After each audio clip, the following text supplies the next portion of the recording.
Selamat pagi, salam sejahtera bagi kita semua. Di sini, kami dari kelompok 1 akan memaparkan materi studi kasus dengan judul demokrasi.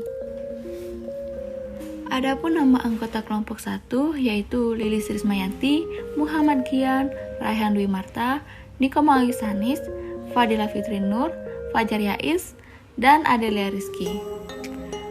Menurut Najwa Shihab, demokrasi bukan hanya penguasa dan birokrasi yang kuat, tapi rakyat yang bebas berserikat.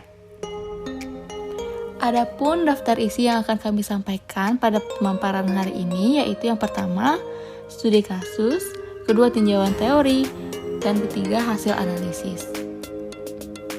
Yang pertama, studi kasus. Demokrasi lokal di Kabupaten Lampung Tengah. Kasus pelayanan publik yang terjadi di Lampung Tengah yaitu kasus korupsi dan bantuan operasional sekolah atau BOS, kerusakan infrastruktur jalan, korupsi dalam pembuatan KTP, dan kurang tersedianya air bersih bagi masyarakat. 5 aspek agar demokrasi tercapai. Ada 5 aspek yang menjadi catatan penting bagi pemerintah lokal agar demokrasi berujung pada kesejahteraan rakyat. Kelima aspek itu adalah yang pertama adanya pemberdayaan terhadap warga masyarakat tanpa adanya diskriminasi baik berdasarkan agama, etnis, maupun kelompok tertentu. Yang kedua, terjadinya kerjasama dan interaksi dengan semua elemen lokal untuk menyusun kekuatan bersama. Ketiga, menjamin terjadinya kesamarataan, misal sistem pendidikan yang dapat diakses oleh semua orang. Keempat, terwujudnya rasa aman baik dari ancaman kejahatan fisik, represi, maupun serangan penyakit. 5. Seluruh program dilakukan secara berkelanjutan, tidak hanya untuk generasi sekarang, tetapi juga menciptakan fasilitas umum yang berguna bagi generasi yang akan datang. Tinjauan teori.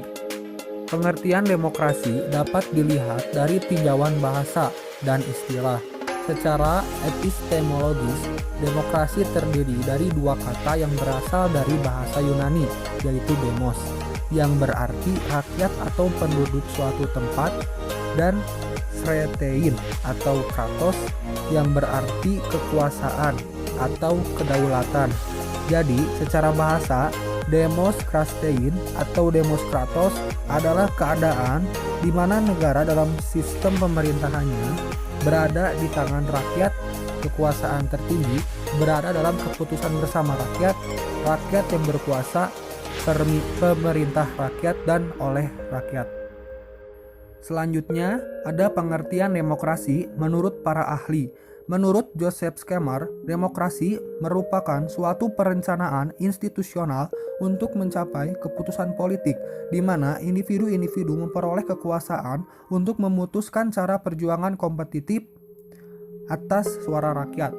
Menurut Sidney Hook, demokrasi adalah bentuk pemerintahan di mana keputusan-keputusan pemerintah yang penting secara langsung atau tidak langsung didasarkan pada kesepakatan mayoritas yang diberikan secara bebas dari rakyat dewasa.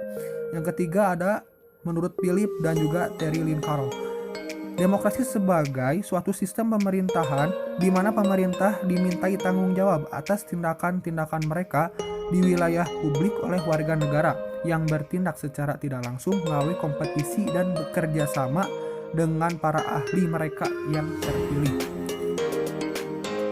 Yang keempat ada menurut Henry Mayo, demokrasi sebagai sistem politik merupakan suatu sistem yang menunjukkan bahwa kebijakan umum ditentukan atas dasar mayoritas oleh wakil-wakil yang diawasi secara efektif oleh rakyat dalam pemilihan-pemilihan berkala yang didasarkan atas prinsip kesamaan politik dan diselenggarakan dalam suasana terjaminnya kebebasan politik. Kemudian ada hakikat demokrasi sebagai suatu sistem bermasyarakat dan bernegara dalam penyelenggaraan berada di tangan rakyat yang mengandung pengertian 3 hal, yaitu untuk hal yang pertama, pemerintahan dari rakyat, yang kedua, pemerintahan oleh rakyat, dan yang ketiga, pemerintahan untuk rakyat. Di sini saya akan menjelaskan mengenai 7 norma-norma dan pandangan hidup demokratis yang dikemukakan oleh Nurholis Masjid Senur. Yang pertama, pentingnya kesadaran akan pluralisme. Yang kedua, ada musyawarah. Dan yang ketiga, ada pertimbangan moral. Pandangan hidup demokratis ini mewajibkan adanya keyakinan bahwa cara haruslah sejalan dengan tujuan. Bahkan sesungguhnya klaim atau suatu tujuannya itu baik harus diabsahkan oleh kebaikan, cara yang ditempuh untuk meraihnya. Demokrasi ini harus ada pertimbangan moral, jadi bisa dibilang sebagai acuan dalam berbuat dan mencapai tujuan. Dan yang keempat ada permufakatan yang jujur dan sehat. Nah, suasana masyarakat demokratis dituntut untuk menguasai dan menjalankan seni permusyawaratan yang jujur dan sehat itu guna mencapai permufakatannya yang juga jujur dan sehat. Dan yang kelima ada pemenuhan segi-segi ekonomi. Masalah pemenuhan segi-segi ekonomi yang dalam pemenuhannya tidak lepas dari perencanaan sosial budaya. Warga dengan pemenuhan kebutuhan secara berencana dan harus memiliki kepastian bahwa rencana-rencana itu benar sejalan dengan tujuan dan praktik demokrasi. Dengan demikian, rencana pemenuhan kebutuhan ekonomi harus mempertimbangkan aspek keharmonisan dan keteraturan sosial. Keenam, kerjasama antar warga untuk mempercayai itikat baik masing-masing. Kerjasama antar warga untuk mempercayai itikat baik masing-masing, kemudian jalinan dukung-mendukung secara fungsional antara berbagai unsur kelembagaan kemasyarakatan yang ada, itu merupakan segi penunjang efisiensi untuk mencapai demokrasi. Dan yang ketujuh, ada pandangan hidup demokratis harus dijadikan unsur yang menyatu dengan pendidikan demokrasi. Nah, pandangan hidup demokrasi ini terlaksana dalam abad kesadaran universal pada saat ini. Maka nilai-nilai dan pengertian-pengertiannya harus dijadikan unsur yang menyatu dengan sistem pendidikan yang kita. Selanjutnya ada syarat-syarat negara demokrasi. Yang pertama, perlindungan konstitusional. Yang kedua, badan kehakiman yang bebas dan tidak memihak. Yang ketiga, pemilu yang bebas. Yang keempat, kebebasan untuk menyatakan pendapat. Dan yang kelima, kebebasan berserikat. Keenam, pendidikan kewarganegaraan. Dan yang selanjutnya ada unsur penegak demokrasi. Yang pertama, negara hukum, respect dan rule of law. Dalam perpustakaan ilmu hukum di Indonesia, istilah negara hukum sebagai terjemahan dari respect dan rule of law, konsepsi perlindungan hukum bagi warga negara, memberikan perlindungan hukum bagi warga negara melalui kelembagaan peradilan yang bebas dan tidak memihak dan penjaminan hak asasi manusia. Yang kedua, ada infrastruktur politik. Infrastruktur politik ini terdiri dari partai politik, yaitu kelembagaan politik yang anggota-anggotanya mempunyai orientasi, nilai-nilai, cita-cita yang sama. Kelompok gerakan ini merupakan sekumpulan orang yang berhimpun dalam suatu wadah organisasi pada pemberdayaan warganya. Kelompok penekan atau kelompok kepentingan yaitu sekelompok orang dalam wadah organisasi yang didasarkan pada kriteria profesionalitas dan keilmuan tertentu. Selanjutnya akan dijelaskan oleh rekan saya. Ada prinsip negara demokrasi yang memiliki beberapa poin, yaitu yang pertama adanya pembagian kekuasaan, yang kedua pemilihan umum yang bebas, yang ketiga manajemen yang terbuka, yang keempat kebebasan individu, yang kelima peradilan yang bebas, yang keenam pengakuan hak minoritas, yang ketujuh pemerintahan yang berdasarkan hukum, yang kedelapan supremasi hukum atau penghormatan terhadap hukum, yang kesembilan pers yang bebas atau bebas menyuarakan pendapatnya untuk beberapa partai politik. Nah, selanjutnya ada hasil dan analisis. Untuk studi kasusnya yaitu mengungkap kasus-kasus public service di Lampung Tengah atau pelayanan publik di Lampung Tengah. Untuk kasus yang pertama yaitu kasus korupsi dana bantuan operasional sekolah atau BOS. Yang dimana sejak 2005 seluruh SD di Kecamatan Seputi Surabaya menerima dana BOS. Dalam setahun mendapatkan dana BOS kurang lebih 35 juta. Sebagai proses evaluasi atas pelaksanaan dana BOS, ada pemeriksaan keuangan terhadap 30 sekolah setiap 1 tahun sekali yang dilakukan oleh tim Badan Pengawas Daerah Lampung Tengah. Agar proses pemeriksaan dapat berjalan dengan lancar tanpa proses-proses yang melelahkan, maka masing-masing kepala sekolah SD Negeri Sekecamatan Seputi Surabaya mempersiapkan amplop sebesar kurang lebih 250.000 kepada tim Bawasda. Tim Bawasda telah dijamu oleh tuan rumah dengan fasilitas yang sedemikian luks. Pada akhirnya, tim Bawasda hanya memeriksa berkas-berkas secara formalitas. Namun, dari 30 kepala sekolah SD Negeri Sekecamatan Seputi Surabaya, ada satu kepala sekolah yang tidak sepakat dengan tindakan demikian, yaitu Kepala Sekolah SD Negeri Gaya Baru 6. Atas kejadian ini, media lokal di Provinsi Lampung seperti Harian Buana Lampung, Harian Dinamika, dan Harian Lampung Express mengangkat kasus ini menjadi berita hangat pada awal Maret 2006. Setelah dimuat di media, tim Bawasda geram terhadap pihak yang melaporkan kejadian ini. Pada 8 Maret 2006, tim Bawasda kembali memeriksa SDN Gaya Baru 6 selama di sekolah. Tim Bawasda benar-benar memeriksa dan mencari-cari kesalahan sekolah tersebut terkait dengan penggunaan dana BOS. Karena merasa dirugikan oleh tim Bawasda, sang kepala sekolah tidak diam dan membawa saksi ke Gunung Sugi untuk menyatakan bahwa laporan yang disampaikan oleh tim Bawasda tidak benar alias manipulasi data. Namun, kepala sekolah tidak mendapatkan nilai titik terang karena nominal uang yang dipersoalkan kepala sekolah hanya 6 juta. Kasus yang kedua yaitu rusaknya jalan raya jalur Gaya Baru Metro. Ini merupakan hasil observasi sejak 1997 hingga 2011. Hingga saat ini, jalan tersebut tidak ada perubahan secara signifikan. Kalaupun ada, hanya tambal sulam seperti ban motor. Jadi, jalan tetap tidak bisa rata seperti jalan-jalan di perkotaan lainnya. Tapi bagaimanapun juga, faktor leadership Bupati sangatlah menentukan hal ini. H.A. Pairin yang telah terpilih sebagai Bupati menjanjikan jalur Gaya Baru sampai Metro akan harus pada 2013. Hingga tulisan ini terbit, kondisi jalan raya di jalur tersebut masih tetap parah. Kasus yang ketiga yaitu pembuatan kartu tanda penduduk atau KTP di Lampung Tengah. Pembuatan KTP caranya bermacam-macam. Metode pertama, metode pribadi nembak. Metode ini dilakukan jika kita ingin membuat KTP sendirian dan bukan kolektif. Caranya, warga mengisi formulir dan menyiapkan uang 60 hingga 75.000 rupiah atau variatif dan tergantung masing-masing kecamatan. Metode kedua, metode kolektif. Metode ini dilakukan oleh banyak orang. Misal satu RT tertentu pembayarannya jauh lebih murah. Sekitar 35.000 rupiah, KTP dapat diambil setelah 1 hingga 2 bulan kemudian. Kasus yang keempat yaitu permasalahan sumber air. Musim panas di Kecamatan Seputi Surabaya berdampak kepada susahnya pencarian sumber mata air. Sumur di beberapa rumah bahkan kering tidak ada air. Akibatnya masyarakat harus berbondong-bondong mandi dan mencuci pakaian di sumur dekat rawa. Penulis sendiri selalu mengalami hal yang demikian setiap kembali ke kampung halaman di Lampung Tengah. PAM di kecamatan tidak lagi berfungsi dengan baik. Karenanya, keran air di rumah tak lagi berfungsi dengan baik. Anehnya, sudah bertahun-tahun hal demikian terjadi. Pemerintah lokal tidak mengambil tindakan cerdas. Ini dilakukan hasil observasi sejak tahun 2009 hingga 2011. Fungsi pemerintah lokal hanya diam saja dan kantor PAM seperti rumah kosong, tidak ada aktivitas kegiatan seperti kantor-kantor lainnya. Hasil analisa. Pada tabel 1, permasalahan pelayanan publik di Lampung Tengah. Bidang pelayanan 1, pendidikan, permasalahan korupsi dana BOS.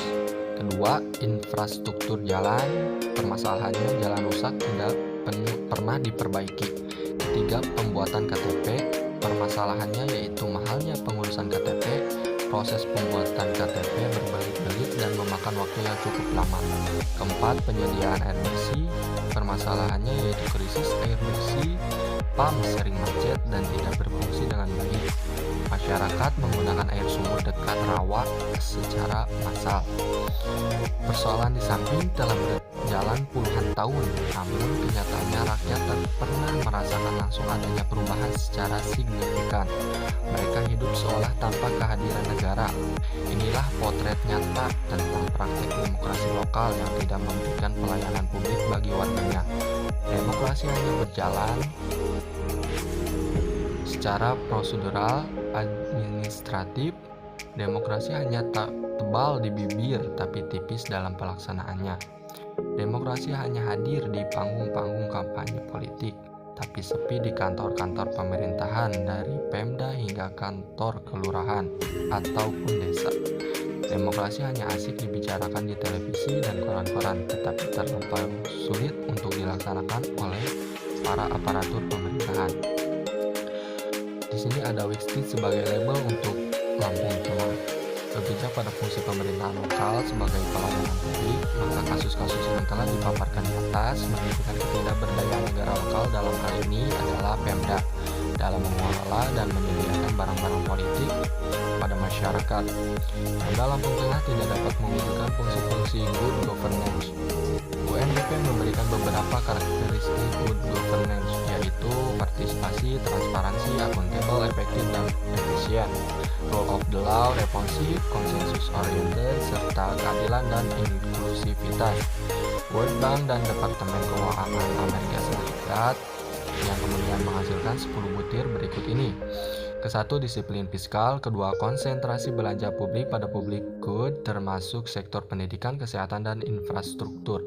Ketiga, reformasi perpajakan dengan memperluas basis pajak dengan tarif pajak yang moderat. Keempat, bunga bank yang dikendalikan oleh mekanisme pasar. Kelima, nilai mata uang yang kompetitif. Keenam, liberalisasi perdagangan. Ketujuh, keterbukaan terhadap investasi asing. Kedelapan, privatisasi perusahaan negara dan daerah.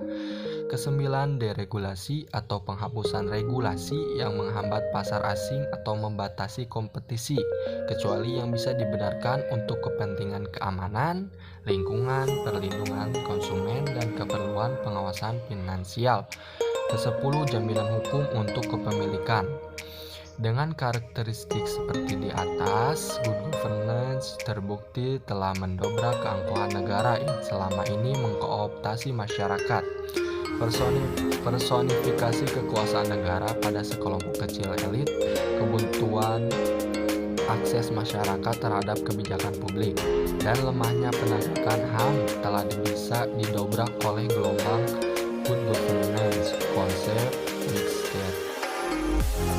Pada dasarnya negara dalam keadaan kuat, tetapi karena kendala-kendala ekonomi fundamental, antagonisme internal, salah urus, ekstremisme, serangan dari luar, dan lain sebagainya, itu semua mengakibatkan negara tidak efektif dalam menyediakan pelayanan publik.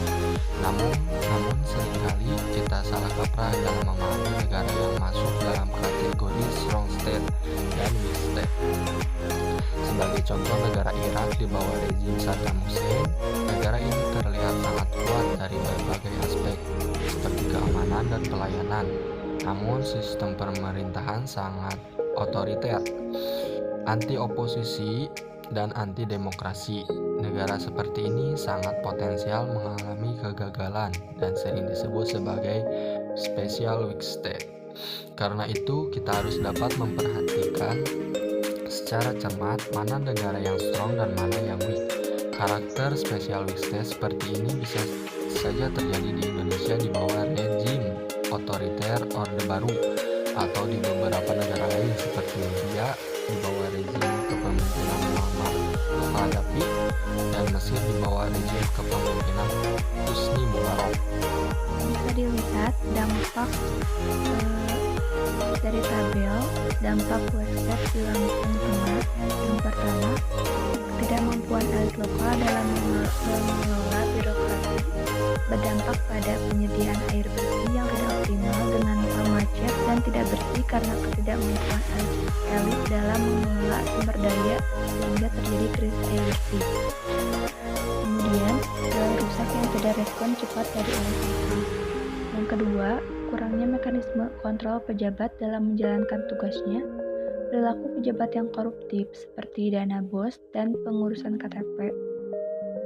Yang ketiga, rusaknya moral elit lokal berdampak pada orang yang tidak jujur dihargai dan orang yang jujur dipersulit, bahkan dikasuskan dengan mencari-cari kesalahannya.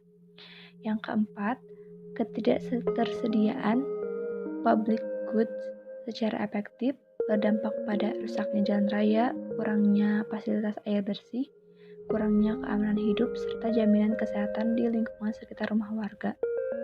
Berdasarkan tabel tersebut, dapat dijelaskan beberapa alasan mengapa Lampung Tengah dikategorikan sebagai weak state. Pertama, ketidakmampuan elit lokal dalam mengelola sistem birokrasi mulai dari Pemda hingga ke tingkat paling bawah seperti kelurahan atau desa. Kedua, tidak adanya mekanisme yang berjalan efektif dalam mengontrol para pejabat dalam melakukan tugas-tugasnya. Oleh sebab itu, dapat disimpulkan bahwa cita-cita demokrasi yang berujung pada kesejahteraan rakyat pada tataran prakteknya belum bisa dijalankan sesuai dengan harapan.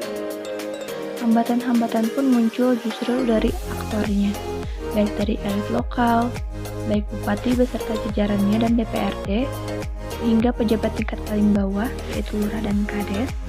Bahkan, masyarakatnya menjadi ikut-ikutan sebagai penghambat bagi lajunya demokrasi lokal. Seperti masyarakat diberikan uang sebagai bagian dari proses kampanye kandidat, sebaliknya, masyarakat pun berpikir kandidat pemimpin yang memberi uang banyak itulah yang dipilih. Pola pikir pragmatis tidak hanya dari atas tapi dari bawah juga.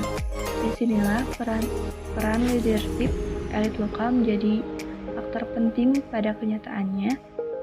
Fungsi pemerintah lokal sebagai pelayanan publik tidak dapat dijalankan dengan baik. Kebutuhan dasar masyarakat berupa jalan raya, ketersediaan air, keamanan fisik dan psikologis, maupun keadilan hukum tidak dapat dikelola oleh pemerintah lokal. Pada akhirnya, Lampung Tengah mendapatkan label Black Star. Demikian yang dapat kelompok kami sampaikan. Kurang dan lebihnya mohon maafkan. Wabillahi taufiq wal hidayah. Wassalamualaikum warahmatullahi wabarakatuh.